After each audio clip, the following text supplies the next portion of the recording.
Hey there, all the Uncharted X channel supporters and patrons. This is Ben.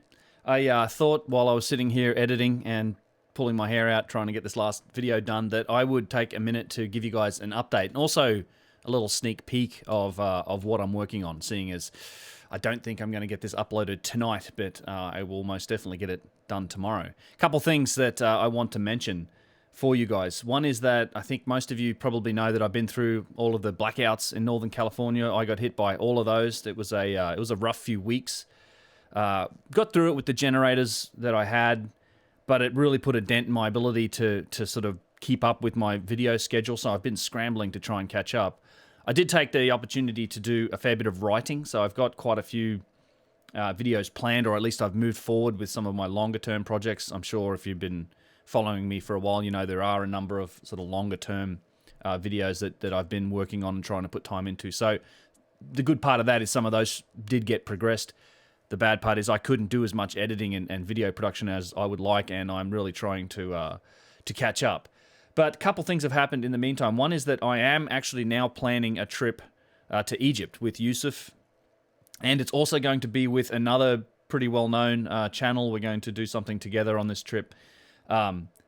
It's not official until I announce it, but I'm aiming for December 2020, and I will make sure that I give all of you guys priority chance to book onto this trip if you're interested. Of course, as you know, it's only if you're interested in coming to Egypt. I will try to get South America in next year too, but I haven't really got out of the idea phase with that, but I'm in the middle of planning this Egypt trip now. So keep your ears peeled for that. I'm going to try and get that announced before the end of the year. And then again, aiming for December 2020. So if you want to pencil that in as a potential or something to look at when it comes out, I'll be doing that. The other thing is I do have more interviews planned. I thanks to the Snake Brothers, I've gotten in contact with Randall Carlson. I have his phone number, and I need to screw up my courage enough to give him a call and book something. He said he's keen to come on and my little podcast and talk to me. I'm just like a little fanboy moment for me. I really admire what Randall does. Very much look forward to talking with him. So that's something I want to book and get on the cards moving forward. What else? In terms of this video, what I'm trying to do is I'd love to give you a little preview of what I'm working on. This is a video about Meidum, and in particular, I'm going to do a couple videos on Meidum because I think there's so much to really uncover there, and the story of how Petrie, as well as some other expeditions that actually took like silent video film for a lot of these sites. The Cox expedition, I think it was 1929. One of the earliest examples of silent film. It's excellent, and it's just a wonderful comparison with some of the, I guess, a modern look at the site since I've been there with the 4K cameras and everything. So I'm gonna look at that in the next video, but this one's focusing on Mastaba 17 and the megalithic chamber that's underneath that. If some of you may know about it, some of you may not. I'm gonna let it run for about 15 minutes, give you a sneak peek. This is a rough cut, so it needs labels, it needs editing. I would love it if I could get some feedback on a couple of things. One of the things that I struggle with a little bit in these videos is the audio balance, and I've been monkeying with this microphone lately. It's just been making my life a pain. I've never known to go like high sensitivity and deal with that, noise reduction, or go low sensitivity and then have to edit it to get it in balance with everything else. And then when I'm playing music in the background, I guess I never quite know if the balance is right, and listening to it on headphones is different from listening to it on speakers. So any feedback one way or the other, whether it's fine, you don't mind, it's too loud, it's too soft, I'd love to hear it, because I do get a mix of responses and I'm always trying to dial that in. So anything you can do to help me on that would be appreciated. But otherwise, just bear in mind, this is an early cut. Some of this may change, but I think you'll get a sense of the direction that I'm heading in for this. I'm going to let this run about 15 minutes. I'm going to get my own face off the screen here and kill my microphone, and you guys enjoy this sneak peek. It should be uploaded to YouTube, I hope, tomorrow.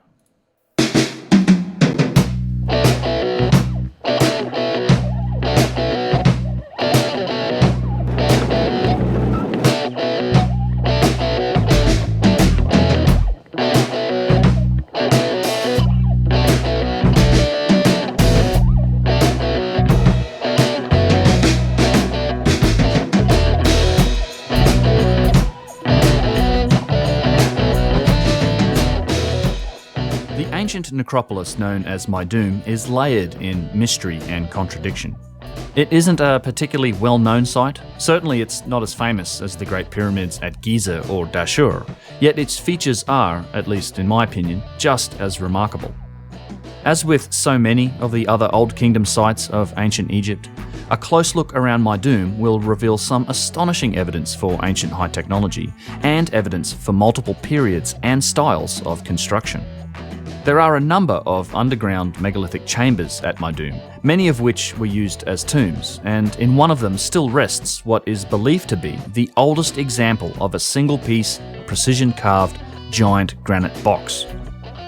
Boxes like this one are a phenomena found across ancient Egypt, from those still in the chambers of many pyramids, to those found in other subterranean galleries like the Serapeum at Saqqara, with its 24 mighty, perfectly made 100-ton precision granite boxes.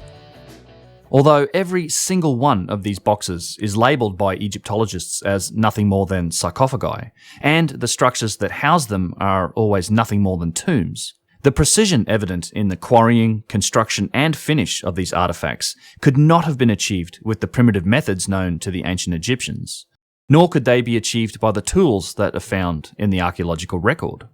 How can we explain this?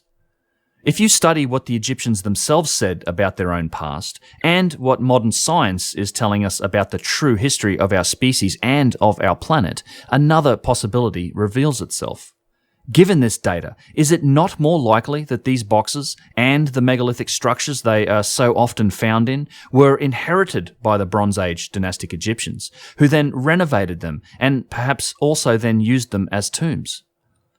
Could they have been inherited from an earlier, more advanced civilization, like that which the Egyptians themselves describe in their own history? A civilization that was lost to the world in a global cataclysm, an event described by so many religions, and a cataclysm that is now being confirmed by modern science as actually occurring some 12,800 years ago during what we call the Younger Dryas. My name is Ben, and you're watching Uncharted X. This is a story about the megalithic chamber underneath Mastaba 17 at Meidum, and it's a first-hand view of what it's like to go underground in this ancient place and to experience it in person. Meidum is the southernmost of the Old Kingdom pyramid sites that are located along the historical path of the Nile River in the Sunbelt region of Lower Egypt. This line of structures includes Abu Rawash in the north, Giza south of that, then down to Abu Sir and Abu Jarab, then on to Saqqara with the Step Pyramid and the enigmatic Serapeum. Next is Dashur with its giant pyramids, and a further distance south we find Meidum. Meidum has been studied in depth by many explorers of the past, explorers like the great Flinders Petrie and later on the Eckley Cox expedition of 1929, some of which was captured on a few precious moments of silent film. It is these scholars and academics of an older age to whom we must turn for the most accurate and revealing documentation of Meidum. It's been nearly 100 years since any major work was done here, and the sad truth is that the site has fallen somewhat into neglect in modern times. Yet for all that, its mysteries persist, buried deep under the sand and the heat of the Egyptian desert. Visiting this site in today's times is a good exercise for a day trip out of Cairo. It's about 60 miles south of the city, and it takes a couple of hours of fighting the Egyptian traffic in order to get there. Most people combine it with a trip to nearby Hawara, which is the site of the fabled Great Labyrinth of Egypt. Between Meidum and Hawara, I've been out to these places a couple of times myself. The journey out to Meidum, riding in the car, draws an interesting comparison to the same journey made via train by the members of the Cox expedition of 1929. Technology has evolved so much in the time between these parallel journeys. Just consider the cameras. In one case, you have a hand-cranked, very low-definition silent film, and on the other, we've got a handheld, stabilized 4K digital camera. For all of the progress of our civilization, our academics' understanding of the true history of this region has remained as still as the pyramids during the last century, despite all the new science and evidence revealed to us in our modern times. Most people today, if they know Meidum at all, know it for this uniquely shaped stepped structure that seems to squat somehow disconsolately in the desert to the south of Cairo. This strange shape is only the internal structure of what once was a true pyramid that would have roughly equaled the huge Red Pyramid at Dashur in size and footprint, being only slightly smaller than the mighty Great Pyramid at Giza. The Meidum Pyramid shared its original slope angle of 51 degrees 52 minutes with the Great Pyramid. You can see the remains of the bricks of the outer structure that formed the pyramid shape scattered all around its base. This outer layer collapsed at some point in the past. It seems possible, even likely, that this outer casing of somewhat inferior stonework was done in a different time period to that of the internal masonry. The outside collapsed because its foundations were built from layers of limestone blocks and sand, and they eventually failed. The core masonry of the pyramid, that which is still standing today, had its foundations built directly into the bedrock. This pyramid was supposedly the second pyramid ever built by the Egyptians, and it was the first true pyramid after Djoser's step pyramid at Saqqara. It's generally attributed to Seneferu, the first pharaoh of the 4th dynasty of the Old Kingdom, who then is said to have gone on to also build the giant bent pyramid and the red pyramid at Dashur. Some people think it was Huni, Seneferu's old man, who first begun the work at Meidum and that Seneferu only finished it. But either way, exactly just how many giant pyramid tombs does one guy actually need? Not that any bodies were ever found in this pyramid, nor in any of the giant pyramids for that matter. I think the whole chronology of structures that are aligned to specific Old Kingdom rulers as their tombs is a very shaky interpretation of history, and there really isn't much in the way of direct evidence that supports it. No doubt that these kings existed, and no doubt that they built on and even used these sites, but I do not think that that means that they initiated all of the construction here, nor built everything that we see. It's just as likely that these rulers of the Old Kingdom inherited these sites and these monuments, or at least the core parts of them, and they renovated them, they revered them, and they found them sacred, much as we do. They may well have used them for ceremonial purposes, if they could even get into them, which I think is far from confirmed. After all, where are all the hieroglyphs? We find endless artwork and inscribed writing in all of the confirmed ancient Egyptian tombs. Where are the bodies, if these were tombs? Let's give this theory the benefit of the doubt and assume that the dynastic Egyptians did actually use them as tombs. Certainly, tombs are found all around the pyramids. They buried people on these sites for thousands of years, and at Meidum, plenty of bodies have been found, although none specifically in the pyramid there. What does this actually prove, other than the fact that the Egyptians used the sites as burial grounds? It says nothing about who originally built the site, and it certainly doesn't rule out the possibility of inheritance. This practice of inheritance, renovation, and reuse of historical monuments as ceremonial spaces or even as tombs is quite simply human nature. We are still doing the exact same thing today in our times, and we have been doing this for the entire length of civilization as we know it, and here's a good example. Consider an ancient Egyptian obelisk or a column. Never mind that I think that these objects themselves may well have been inherited from unknown earlier civilizations by the Egyptians. We do know for certain that they were eventually and firmly inherited, or at least claimed by right of conquest, by the Romans after the time of Cleopatra. Some of these columns and obelisks eventually travelled to Rome to form part of Catholic ceremonial structures. In fact, there's more Egyptian obelisks in Rome than in any other city in the world. Rome was also once home to many pagan temples. Temples like the incredible Pantheon with its dome and its mighty granite columns. Columns that are Egyptian in origin themselves. These temples were originally dedicated to members of the pantheon of Roman gods, themselves derived from the Greek pantheon of deities. These temples were also eventually subject to inheritance and reuse by later generations, and today they're used as Catholic churches and even as burial grounds. The Pantheon today is both a tomb and a Christian church. Does that mean that it was built as a tomb and as a Christian church? Inherited might be too soft a term when you consider what happened to some of the great works of art from the height of Rome. Pieces like the bronze ceiling of the portico of the Pantheon, which one of the popes ordered melted down. Part of the bronze was used to make a giant canopy over St. Peter's tomb in the Vatican. Inheritance, renovation, reuse, and ceremony. It's just human nature. Nothing really changes. Is it such a strange idea that this type of thing also took place in the case of the Old Kingdom of ancient Egypt? Nothing I have learned over all the years of studying this rules this possibility out.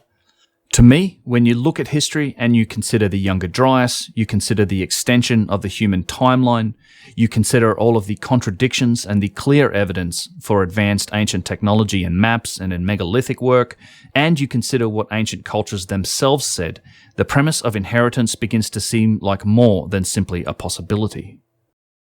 As we will see, there is a huge difference in the level of technology between the various construction styles at Meidum, with the older and deeper layers being the far superior work, yet it is all attributed to the same ruler, all in the same time period. This method of dating sites purely by the latest thing that was written on them is the generally accepted method in Egyptology, and it's used to date any site or any artifact with writing on it. Remember the giant box at the Serapeum and how obviously silly it is to date that box and the site itself by the crude scratches made into such a perfect and priceless object? I think there are some serious flaws to the approach of he who wrote on it built it. At Meidum, just because Seneferu's name was found carved into the temple in front of the pyramid does not mean that he necessarily built everything here. I will take a closer look in and around the pyramid at Meidum in my next video, but there is much more here than just a broken down pyramid. This site is a true necropolis with the remains of several structures still accessible, and my focus here will be on one of these known as Mastaba 17. As the name implies, there are a number of mastabas as well as underground chambers on this site, scattered around and nearby to the pyramid. Mastabas are crude mud brick structures, generally also used as tombs, and they typically have internal chambers. Two of the mastabas at Meidum are very large, over 100 meters long, and one of them, Mastaba 17, has been built on top of something that is quite remarkable. Flinders Petrie mapped and explored Meidum during his two expeditions here, firstly in 1891, and then again in 1909 with Ernest Mackay and Gerald Wainwright. The various old diagrams of the site I'm showing you are sourced from two of his publications, Meidum, published in 1892, and then Meidum and Memphis from the year 1910. Once more, I'd like to just express my personal admiration and respect for Sir William Matthew Flinders Petrie. He dedicated his whole life to researching these mysteries, and he was the first to do so with a true scientific and engineering approach. And his books are still used as the definitive surveys and guides to many of these sites today. At first glance, Mastaba 17 seems quite primitive, yet a close inspection, thanks again to the persistent efforts of Flinders Petrie, revealed that not only had it been built deep into the ground, but it had been constructed on top of an older structure that is anything but primitive. It took Petrie 18 years to find the structure underneath Mastaba 17 from when he began looking for it. All right. That's probably enough of a preview. We get into the details on that. But yeah, I have some tweaking to do with some of the audio on that, I think. But in any case, I hope you guys enjoyed that. I'd love to hear any feedback. If not, then I hope you just enjoyed checking that out. Like I said, the finished product should be up pretty soon. And of course, thanks very much for supporting the channel. It means a lot to me. If there's anything, if you like these types of videos, again, that's good to know because I'm certainly willing to do more of them. We can do more things. I actually would love to have a live stream just for the patrons, maybe on Discord or something, or some way where we can chat back and forth a little bit. I think that'd be fun. And that'd be great. Anyway, I'll leave it there. Let you guys go and check this out when it gets uploaded. Cheers.